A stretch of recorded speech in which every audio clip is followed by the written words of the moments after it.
Okay, guys, the main race of the day, the race we're all most interested in, I would suggest, is the AJC Avondale Guineas Group 2 over the 2100 metres. Market in front of you now. Perfect Pink, $3.20, our favourite. La Crique, who I think opened favourite, at $3.30. Tutakaka, $6. Field of Gold, good Waikato Guineas win last time, 8.5. White Noise doing nothing wrong, $10. Marchand, 15. Titoki, 18. Nest Egg, 18. RJ's Flight, 26. Regal Lion, 31. And the outsiders here, Yes We Can and Opeo Joe, $81. Gee, this is intriguing, BP. We've got the two fillies here. We've got the top four for the Derby. We've probably got the top five for the Derby if you threw White Noise into proceedings. An intriguing, addition of the Avondale Guineas. It is. It really is, isn't it, with these fillies? Now, just talk about money here, Thad, around these two horses. So it was $3.20 La Crique, or $3. La Crique on opening, yep. $3.50 the Perfect Pink, then a flip. Now, obviously, we've had support again this morning because now it's $3.20 the Perfect Pink, $3.30 La Crique. Have you got anything there in terms of money? What's happening? No, you're dead right. Look, there was some good strong money for the Perfect Pink as soon as we opened this market, and the traders did react. Now the question could be asked, have we overreacted? Now back to $3.30 La Crique from $3.50. The Perfect Pink touched $3, back out to $3.20. So look, I can tell you in terms of dollars invested, they basically split it right down the middle. Dollar for dollar they match. So this is going to be an intriguing little battle to see who does start favourite. But in saying that, I don't think the chances end there, Pops. Look, it doesn't. It really doesn't. This is a super field, and I think it sets up for the Derby now, doesn't it? Because if you get a horse away from these top 3 or 4 that runs a race, and so often in the Avondale Guineas, there is a roughie that runs well and all of a sudden is propelled into contention as a Derby horse. And I'm pretty sure that there will be a horse in this market that is well down that will run very well. And I think a horse like Regal Lion potentially falls into that category. He was super, I thought, on the Waikato Guineas when running 5th. He ran the fastest last 200 in a race that was dominated by Field of Gold in front in the Waikato Guineas. Yep, Perfect Pink for sure was the next best horse in that race with the way that she ran through the line. She ran the fastest 8, 6 and 4. But Regal Lion from back in the field to be able to run into 5th position, he's got a good barrier draw. Sounds like the courier man's back at Aiden's place. So running into 5th position, Regal Lion, I just feel as though he's got a chance here of running a big race here and then propelling himself into the Derby. And if OTI's decided to buy into the horse, again, I'm pretty sure they've got a sharp eye to suggest that it won't be just this Derby they're contesting. It might be one coming up in a few weeks' time later out of Australia. Aidan, initial thoughts here. Look, the Derby market really taking shape now, and we can almost see it here in this Avondale Guineas market. Absolutely, and isn't it great to see the Waikato Guineas becoming a key race again? You know, they had it the week before the Avondale Guineas, but just giving it that extra time has meant that now horses can go Waikato Guineas, Avondale Guineas, and into the Derby again, and that's where we've seen sort of some of the top horses in recent years coming through there. That's how we saw, you know, the Puccinis and Mongolian Khans and Langipos go into New Zealand derbies. So I'm really looking forward to seeing how that Waikato Guineas form stacks up, and I think it's the right form. I think Field of Gold's a great chance here. I was really impressed by the way that he was able to dictate tempo. He quickened twice in running, once at the 800, once at the 400, and then went clear and then kept up a good gallop in his first go up and trip. And then he was good after the line as well. I think he's just about the horse to beat here. I really like the 850 on him. You've got to like what the Perfect Pink was doing, as BP said. Those sectionals were really good for a horse coming from well back in a race that really was otherwise dominated by those on speed. RJ's Flight wasn't bad in that same race, and as BP said, Regal Lion was really good late indeed. And on that, surely Regal Lion and White Noise give Murray Baker a chance to get over to Sydney for a final carnival, a final Sydney carnival, and to attack the race he loves so much, the Australian Derby as well. So, yeah, I've got real respect around that. And here's a bit of a poser for you boys. No horses come out of in the last 10 years come out of either the Karaka Million 3-year-old or the Desert Gold to win a Derby. So how much weight do we put on those two races? Because Tutakaka was terrific at Ellerslie. La Crique was excellent at Trentham, but there's no precedent for them. I feel there's a bit of timing about Tutukaka BP. Look, it's running a Victorian derby, obviously. And then Tony Pike's been taking it very quietly. Well, I say quietly. He's had a couple of 1,600 metre runs into this, and obviously the run in the Karaka Million 3-year-old over the mile was very good, but we're expecting Tutukaka to be better when it gets up over ground, gets its chance to do that. And I just feel like they've been stitching something together around Tutukaka.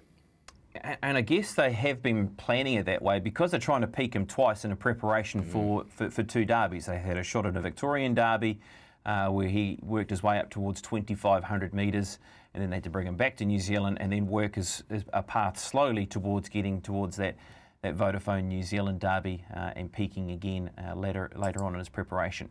I think what he has on his side, Tutukaka, against all his rivals, not for just this race but also for the Vodafone New Zealand derby, is that he has had a number of runs beyond 1,600 metres. Now, overall, he's actually had 4 runs beyond the mile. Now, he's won over 1,830 metres. He's been 5th over 1,800 metres. Of course, he then won the Geelong Classic, which was over 2,200 metres, and then competed in the Victorian Derby over 2,500 metres. So often we get to this stage of the Derby preparation, who can stay, who's going to be able to see out a distance. Now, there is still probably a couple of question marks on that on a few horses here, or maybe some that have only run beyond 1,600 metres just once, and that might have been their start prior in the Waikato Guineas. So you can tick that box already with Tutukaka. You know that he is going to be able to see out a trip because he has gone beyond the 1,600 metres. Look, he's even gone beyond the 2,400 metres of the New Zealand Derby. I'm with Aidan with Field of Gold. I was really liking that run, and you've got to like the fact that he's going to be in a forward position. That is a gun spot to be, and if he is a runner if you look at the New Zealand Derby and how that race could be run, and if he gets the right draw, and everybody knows that he's going to be the lead, and everyone else wants to see out 2,400 metres and find their positions, and get them into a good rhythm. Well, he might be in a good rhythm in front, and he might be the one that will be leaving them for dead, because he was strong through the line. He wasn't just clinging on at the end of the Waikato Guineas. If you watch him pass the line, I mean, he's roaring. He is still going, and I'm sure, Aidan, you've heard that from your jockey as well, and Michael McNabb, with just how strong he was past the line in that race a couple of weeks ago. One thing about him, he's by a sprinting stallion, but he is a half to Sherwood Forest, who won this derby a couple of years ago. So there's just such an advantage, isn't there, to being on pace in these 3-year-old races, especially the lead-ups, because in the lead-ups, that's when connections really want their horses to be settling and showing that they can get up to a derby trip. So you don't see too many moves. Once you get on speed in the Waikato Guineas, that normally means you're in a great space to win. And Avondale Guineas has been pretty much similar in recent years as well. So he will be up there on speed as well. Obviously, Tony Pike with a great hand in the race with Tutukaka, like you say, will only get warm at 1,800 metres, yet was good enough to be running second in a really good 1,600 metre race last time out. So yeah, there's a lot of top level depth to this race. I think there is a bit of a tail to it, but at the top, I think there's 4 really key chances and 6 or 7 that could be bubbling right there. I want to talk more about a Field of Gold, because I think, is it the reason we're getting 850, and it's been drifting since we opened, is that question mark, Aidan, that whether it will stay, and we're always looking for these things that are running on, that we think they're going to get the mile and the half, and then we tend to forget the front runners who might have been a query at 1,600, 2,000 that get a cheap time of it in front, and then the next thing you know, they've won a derby. Is that why we're seeing a little bit of softening in the market? Well, potentially, because what we saw on the eye at the end of that Waikato Guineas was the margin was dwindling. So the Perfect Pink's taking ground off it, Seamus is coming, RJ's Flight, and Regal Lion, even the Milkmen, were all sort of taking ground off Field of Gold. But the good part was he'd done all the work early. He'd done all the hard work. He was able to quicken at the 800 and then still keep up that gallop. And then through the line, he was strongest. They weren't passing him in a hurry after the line either. As BP said, he is a horse who, he can dictate, and he's got a high cruising speed that he's able to then quicken off as well. So I really like him in this, and I think we'll see really on Saturday just how much his Derby claims are there, and I think they'll be strong. Yeah, okay. That's not surprising. I'm not going to say it's surprising, but that's interesting read of the race around Field of Gold for me. BP La Creek, we haven't spoken enough about this filly. Hard to get that win of the Desert Goldie out of your head last time, isn't it? Look, it is, and she played with them and she monstered them really in the end, didn't she? And she showed that she is just a class above. Was she just so much better than her opposition in that Desert Gold compared to, you know, some other fields that she might have come up against? Look, she was, and this is a test for her again, and we get to see her going beyond the 1,600 metres. She should naturally find a good spot in the race, you would imagine, because she is drawn on the inside of Field of Gold. She's a horse that can take a spot if they do want to do that with her, or whether going beyond the 1,600 metres, so they want to take, more of a sort of just off them position, maybe 1 off 3 back type of run for her. Mm-hmm. I think the Perfect Pink is the other horse we do need to talk about, because we've spoken a lot about other runners in this race. These are the 2 runners in the market. Look, the Perfect Pink is drawn barrier number 1, and that's a key factor for her to try and win this race, isn't it? Because Opie's going to be very aware of Field of Gold playing a major danger of trying to be, dictating this race in front. And Aidan, I'm sure that they're not looking to be too far buried on the rail. They want to make the most of following the rail around and making sure that she can get into a good posse, sort of maybe 3 back, 4 back on the rail. Absolutely, because she was quick enough to win a 1,000 guineas, wasn't she? And she was really good that day as well. Her runs in the lead up have been fantastic, and you couldn't have wanted much more from her in a Waikato Guineas. Certainly this is the way the race was run, to favour those on speed, to close off the way she did, and visually she was the one you thought, here we go, here's our Derby horse going forward.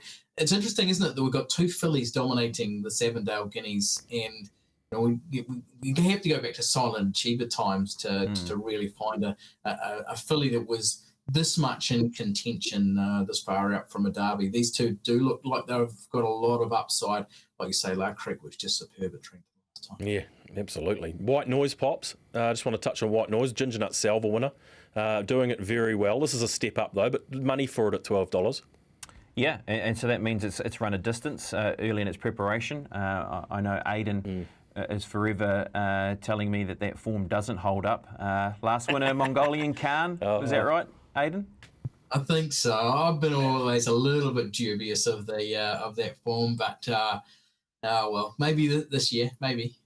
Look, right trainer. Look, the horse has won 2 stakes races this season. Look, was also winning the Wellington Stakes, which has proved a winning race towards the Derby, the 100-to-1 shot. Was it Crown Prosecutor won that race to then go on and win a Vodafone New Zealand Derby.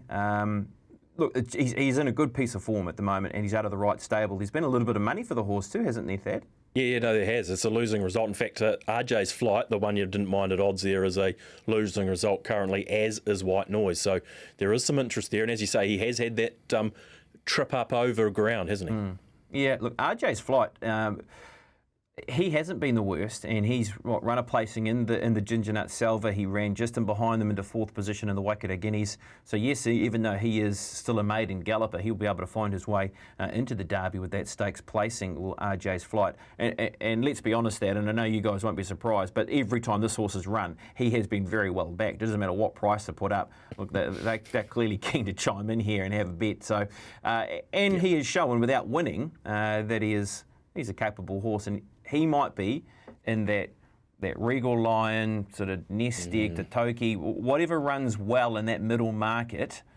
If he can run into that sort of 3rd or 4th position, where there'll be an adjustment in the Derby price. Let's have a look at this Derby market if the boys can manage to bring that up for us. Obviously, the top 4 there are pretty well cemented, and you can see them. And then Pinarello, I think, goes around on Sunday. Aidan will be able to tell us a bit more. But as you say, Regal Lion out there at 26, Nest Eggs in that market somewhere 16s, and even the one you mentioned, RJ's Flight, I think, out there around $26. Aidan, do you echo those comments, or how would you be having a look to go in this futures market?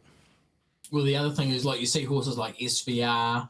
There's a couple of horses in that 65 distance that we were wanting to come through the back door, but We know that the Avondale Guineas is the pathway of the last 10 New Zealand derbies. 9 of them have come through that Avondale Guineas. I think 6 of them have won the Avondale Guineas, including Rocket Spade last year. I think the only one who didn't come through that pathway was Crown Prosecutor, and he won the derby at $105. So this is your pathway. You've got to find an Avondale Guineas horse to go on into the derby. They're all there for mine. I think this is the key form line, the key lead-up race.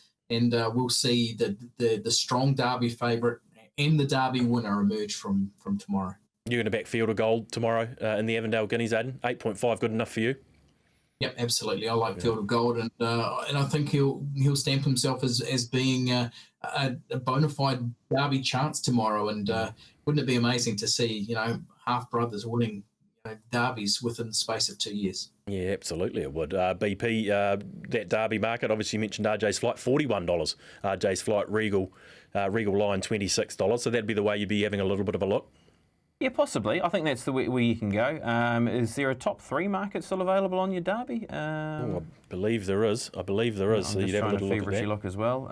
Yes, there is a top 3 market. So, look, you could have a top 3 futures bet maybe on one of those roughies if you were that way inclined and believe that maybe those top horses are going to be too hard to go past, but maybe run into a top 3. So let's have a quick look here. Regal Line's $8, top 3. Pinarello. I want to quickly touch on Pinarello and SVR, because what if one of those 2 horses come out and beat older horses and do it impressively? Just how much weight do you put on one of those 2 winning or one of those 2 running really well leading into the Derby? Pinarello's the horse that could be the one that could upset them in terms of the stats around the Avondale Guineas. I did like the run last time out at Ruakaka when breaking it all down. Visually, first of all, oh man, that was a race where I was expecting the horse to go on with the job, but they just had so many hiccups leading up to that race at Ruakaka, 1,600 metres. Just how the race was run, got back in a sticky spot, had to come around and make a move, still ran the fastest last 200 in that race, did Pinarello, and we get to see the horse going to 2,100 metres. SVR did a very good job in winning a maiden over 2,100 off the back of a very good runner in the maiden company, and look, they have pinpointed for quite some time that SVR is going to be a Derby horse, and I think it was one of your early bets at 100 to 1 and one of your bad results in the futures market around SVR. So I'm very interested to see what those 2 horses can do up against the older horses after the Avondale Guineas to see if they can put themselves in a good spot for the Derby. Yeah, 100%. Who's going to win the Avondale Guineas, or how are you going to have a bet there tomorrow, BP? Look, I'm banking on Field of Gold going forward and giving a really big sight. And if the Perfect Pink can be closer than where she was first time of asking, it was always a case of her having to overcome her wide barrier draw by going back, being neutral early, first time over ground. Here on Saturday, they have that chance to be a lot closer, a pair or 2 closer, hugging the rail, cutting corners, getting the right gaps at the right time. If she is close enough to Field of Gold, I'm happy to be with the Perfect Pink, and she will be one of the hardest horses to beat in the Vodafone New Zealand Derby if that all unfolds. So I'll go the Perfect Pink, and I'll have something on Field of Gold also, maybe top 2 or top 4, something like that. The boys lining up on Field of Gold, and it's a bit bulletproof with its racing pattern. So that will be an intriguing Avondale Guineas with the night of the